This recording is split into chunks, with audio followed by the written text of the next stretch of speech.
Assalamualaikum warahmatullahi wabarakatuh. Perkenalkan, nama saya Nashwa Dwinda Putri Amnuddin dengan NIM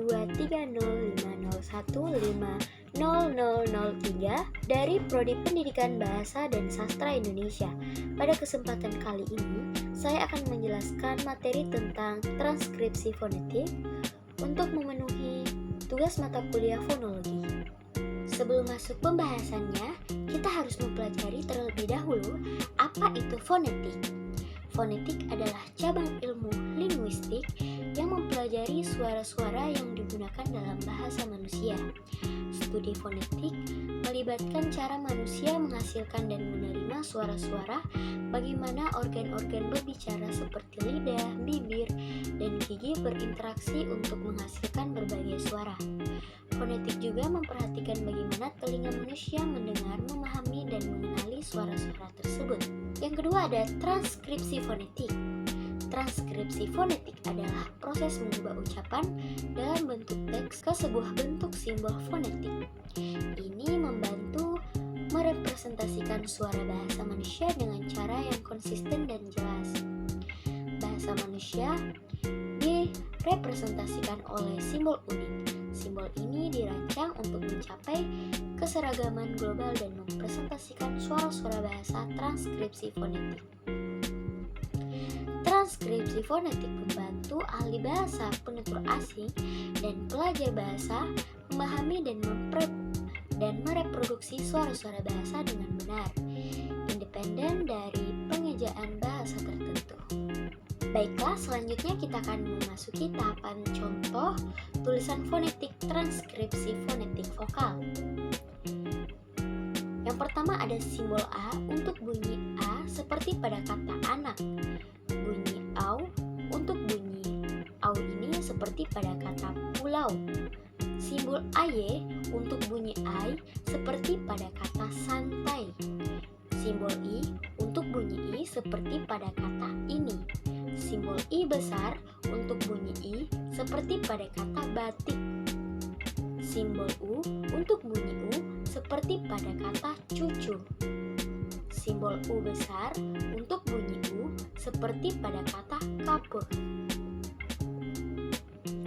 Simbol O untuk bunyi O seperti pada kata toko. Simbol O besar untuk bunyi O seperti pada kata oncom. Simbol OY untuk bunyi OY seperti pada kata koboi. Simbol E untuk bunyi E seperti pada kata sate. Simbol E untuk bunyi E seperti pada kata kereta. Simbol E untuk bunyi E seperti pada kata monyet. Simbol EY untuk bunyi E seperti pada kata survei. Contoh alfabet dan Latin fonetik transkripsi fonetik. Seperti pada simbol B tertutup untuk bunyi ep, contoh pada bunyi kata adab.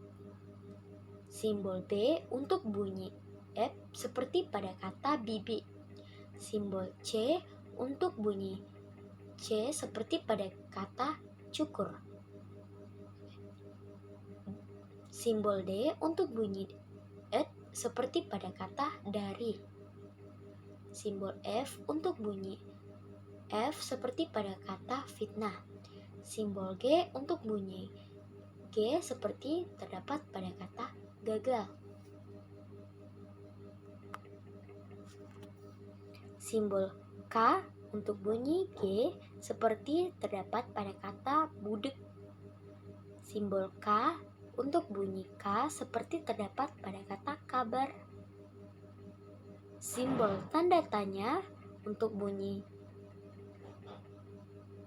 tanda tanya seperti terdapat pada kata rakyat, dilafalkan RA tanda tanya YAT. Simbol H untuk bunyi H tertutup seperti terdapat pada kata basah. Simbol H besar untuk bunyi H seperti terdapat pada kata hamil. Simbol R untuk bunyi R seperti terdapat pada kata rapi. Simbol S untuk bunyi S seperti terdapat pada kata sakit. Simbol S, simbol sh untuk bunyi S seperti terdapat pada kata syarat. Simbol T untuk bunyi T seperti terdapat pada kata takut. Simbol R untuk bunyi Simbol T untuk bunyi T seperti terdapat pada kata tertutup. Simbol Y untuk bunyi Y seperti terdapat pada kata yakin. Simbol W untuk bunyi W seperti terdapat kata wali. Simbol Z untuk bunyi Z seperti pada kata zaman. Simbol J untuk bunyi J seperti terdapat pada kata jujur. Simbol L untuk bunyi L seperti terdapat pada kata lalai. Simbol M untuk bunyi M seperti terdapat pada kata malam. Simbol N seperti terdapat pada kata nakal. Simbol N untuk bunyi N tertutup terdapat pada kata jantan. Simbol N untuk bunyi NY seperti terdapat pada kata nyaring. Baiklah, itu saja penyampaian dari transkripsi fonetik. Kurang dan lebihnya mohon dimaafkan. Wassalamualaikum warahmatullahi wabarakatuh.